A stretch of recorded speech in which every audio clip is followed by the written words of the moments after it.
Friends, आज के इस वीडियो में हम लोग देखने वाले हैं 5 कदम का अगला सीरीज। और इसमें भी बेहतरीन आपको क्वेश्चन लेकर आया हूं मैं।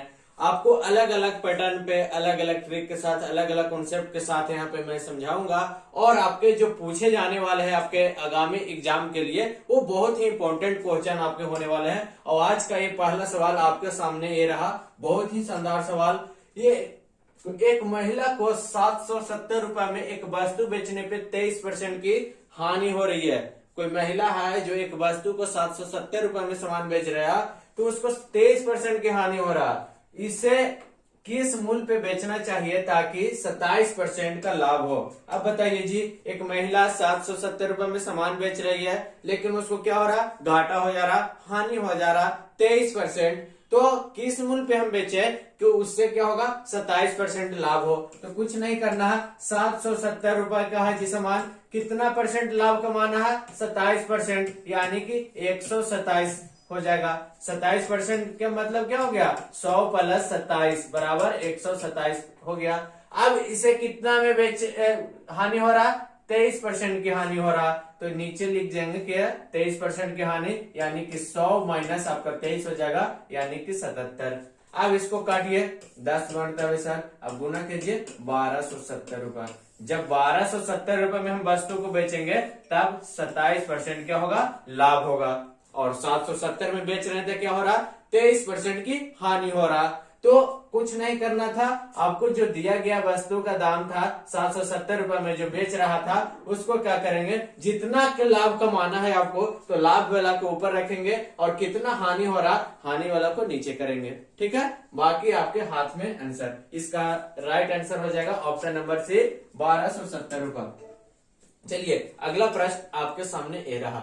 अगला प्रश्न आप लोग पढ़िए और उसको बाद बनाने का ट्राई कीजिएगा। देखिए, बहुत ही अच्छा सवाल है, ऐसा एग्जाम में आपको दे सकता है, लेकिन आप कैसे करेंगे? देखिए, सबसे पहले सवाल पढ़िए। एक कार 40 किलोमीटर प्रति घंटा की गति से 40 मिनट के लिए चलता है।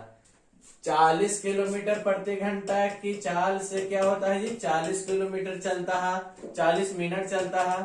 उसके बाद 45 किलोमीटर प्रति घंटा की चाल से क्या होता है? 45 किलोमीटर प्रति घंटा की चाल से कितने देर के लिए चलता है? 50 मिनट के लिए चलता है। उसके बाद क्या हो रहा?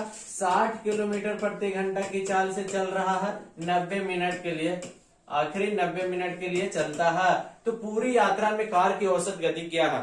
पूरी यात्रा में कार की औसत गति क्या है? औसत गति बराबर क्या हो जाता है? फार्मूला कुल दूरी, क्या होता है? कुल दूरी बटा कुल समय। क्या हो जाता है? कुल दूरी बटा कुल समय। चाल बराबर क्या होता है? दूरी बटा समय। औसत गति पूछ रहा, टोटल दूरी निकालिए, उसके बाद टोटल समय क्या होगा उससे आप डिवाइड कीजिए, आपके पास आंसर आ जाएगा। लेकिन आपके सवाल है क्या? 40 किलोमीटर प्रति घंटा की चाल से 40 मिनट के लिए गाड़ी चल रहा है, उसके बाद 45 के स्पीड किया, 50 मिनट के लिए चला 45 के स्पीड से। उसके बाद अगला 60 किलोमीटर प्रति घंटा की चाल से क्या चल रहा? 90 मिनट के लिए। अब यहां से आपको क्या करना है कि यहां से कुल दूरी निकालना है। क्या निकालना है? कुल दूरी निकालना है जी। कुल दूरी बराबर क्या हो जाएगा? चाल गुणित समय। चाल आपका दिया गया है, समय उसका दिया गया है, तो हमको कुल दूरी निकल जाएगा। 40 मिनट का मतलब आप समझते हैं क्या होगा? 40 मिनट का मतलब समझते हैं? घंटा में इसको चेंज कीजिएगा तो क्या होगा? 40 मिनट के बदले तो 40 बटा 60 सर। तो ये आ गया आपका 2 बटा 3 घंटा। 2 बटा 3 घंटा। अगर 50 मिनट को घंटा में चेंज करेंगे तो 50 बटा 60, यानी कि 5 बटा 6 घंटा हो गया। अगर 90 मिनट को हम चेंज करेंगे तो 90 बटा 60, 0 से 0 खत्म, ये 3 और ये आपका 2 आ गया, यानी कि 3 बटा 2 घंटा। अब दूरी निकालना है जी, तो दूरी बराबर चाल गुने समय होता है। चाल गुने क्या होता है जी? समय होता है। हमको कुल दूरी निकालना है, तो देखिए क्या करेंगे? 40 किलोमीटर प्रति घंटा, 40 इंटू क्या करेंगे? इसका 40 मिनट बराबर क्या हो जाएगा? 2 बटा 3, 2 बटा 3 प्लस करेंगे ना, कुल निकालना है। तो सभी जितना भी आपका चाल इंटू समय है, चाल इंटू समय, चाल इंटू समय, तीनों को क्या करेंगे? ऐड कर देंगे, तो क्या हो जाएगा? हमारा कुल दूरी निकल जाएगा। ऐड कीजिए। अगला क्या है? 45 किलोमीटर प्रति घंटा। समय क्या है जी? तो 5 बटा 6 आ जाएगा सर। 50 मिनट को 60 से भागा दीजिएगा घंटा में चेंज करने के लिए, तो क्या आ जाएगा 5/6। उसके बाद क्या आ जाएगा, ये 60 किलोमीटर प्रति घंटा 90 मिनट के लिए, तो ये 3/2। अब इसको क्या करना है, हमको कैलकुलेशन करना है। अब काटिए, कटेगा, देखिए ये कट जाएगा आपका 30 दूनी 60, ये आपका कट जाएगा 2 तिया 6 और ये 15 तिया 45 और कटेगा नहीं, तो 80/3 यहाँ पे हो गया आपका, प्लस 15×5 75/2 हो गया यहाँ पे, प्लस ये 30 90। अब एलसीएम लेके देखते हैं, ये हो जाएगा आपका 6 एलसीएम, यहाँ पे आपका हो जाएगा 2 यानी कि 160, प्लस ये हो जाएगा आपका 225, प्लस 9 छक 54 400 540। अब इसको ऐड कर दीजिएगा तो कितना आ जाएगा, 5 और 4 और 2 6 6 6 12, हाथ में 1 5 1 6 6 और 2 8 8 और 1 9 925/6 आ गया क्या आपका कुल दूरी आ गया। अब इतना आ गया, क्या दूरी आ गया, और हमको क्या निकालना है, औसत गति, यानी कि कुल दूरी और बटा कुल समय। तो कुल दूरी तो निकल गया, कुल समय कैसे निकालेंगे, तो कुल समय बराबर क्या हो जाएगा, कुल समय बराबर क्या हो जाएगा जी, सभी समय को ऐड कर देंगे। देखिए 2/3 क्या होता, 2/3 प्लस 5/6 5/6 प्लस ये आ जाएगा 3/2। अब इसको हम लोग को क्या कर देंगे, निकालिए।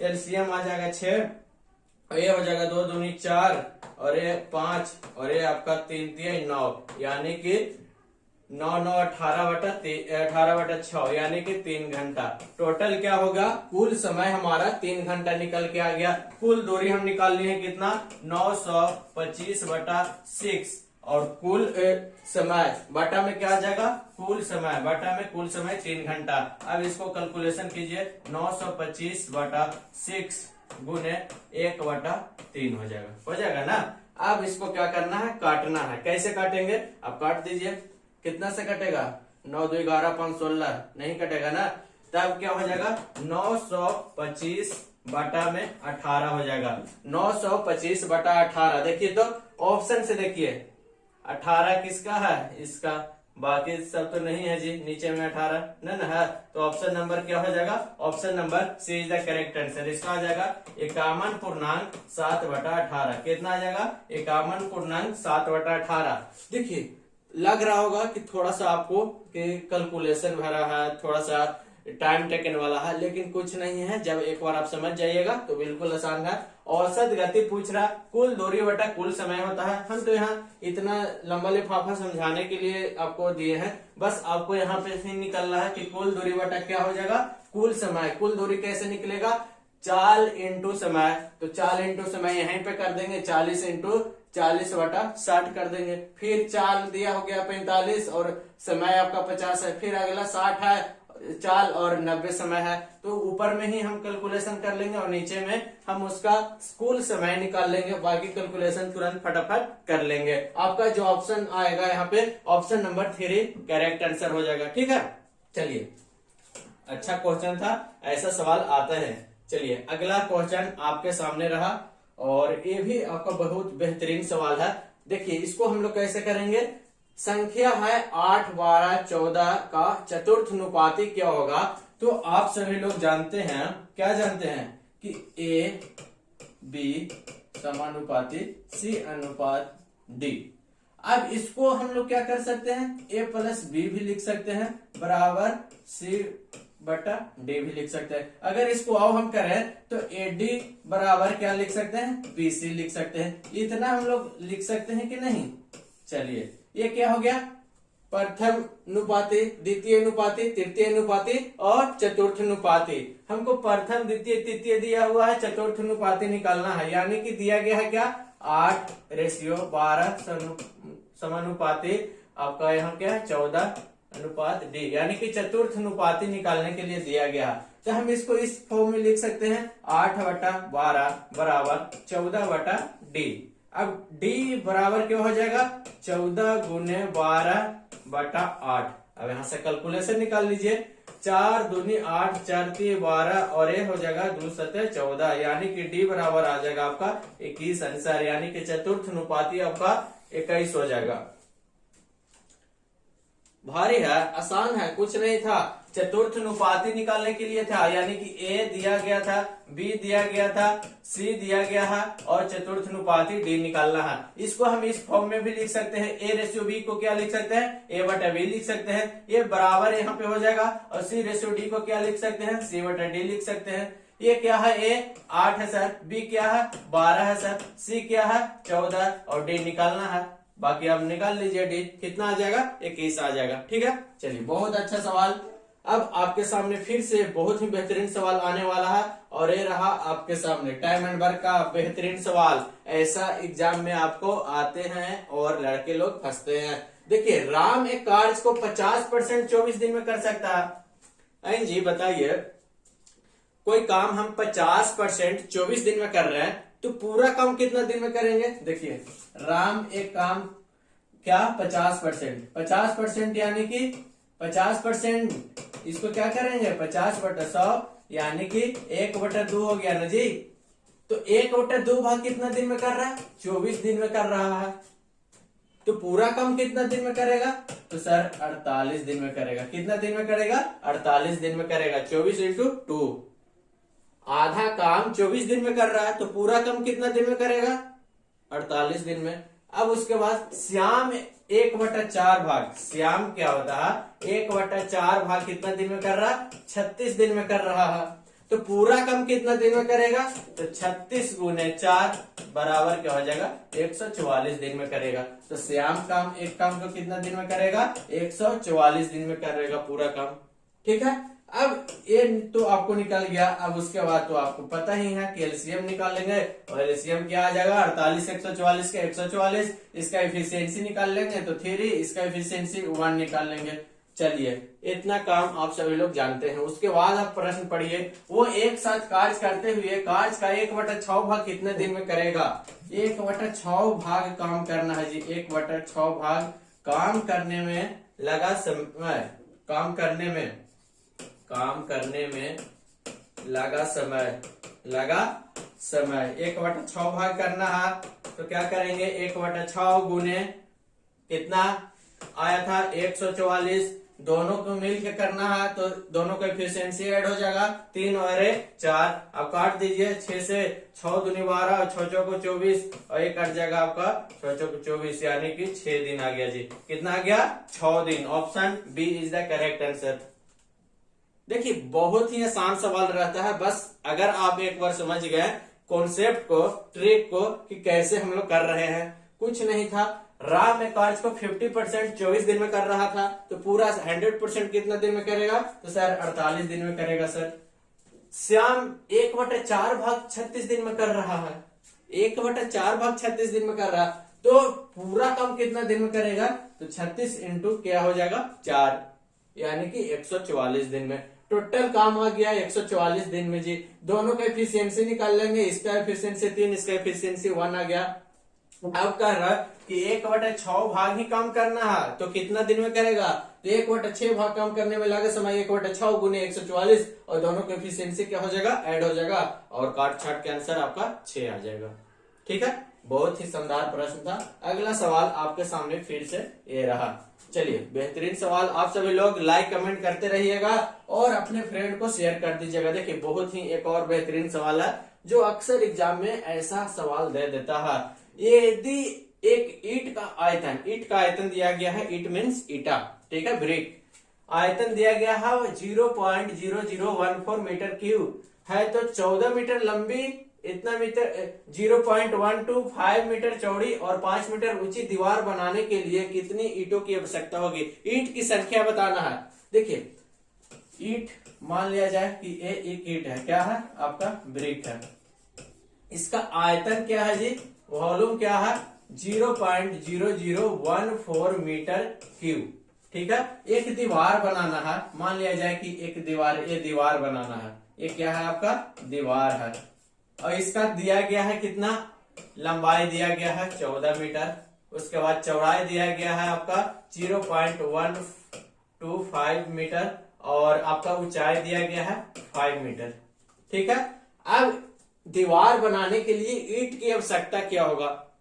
नक्शा बनाने जाइएगा तो इंजीनियर लोग बता देगा कि एक घर में, एक रूम में कितना ईंट की आवश्यकता होगी, तो इसी के आधार पे वो कैलकुलेशन करके बताता है कि 2000 ईंटा लगेगा, 4000 ईंटा लगेगा, ठीक है ना।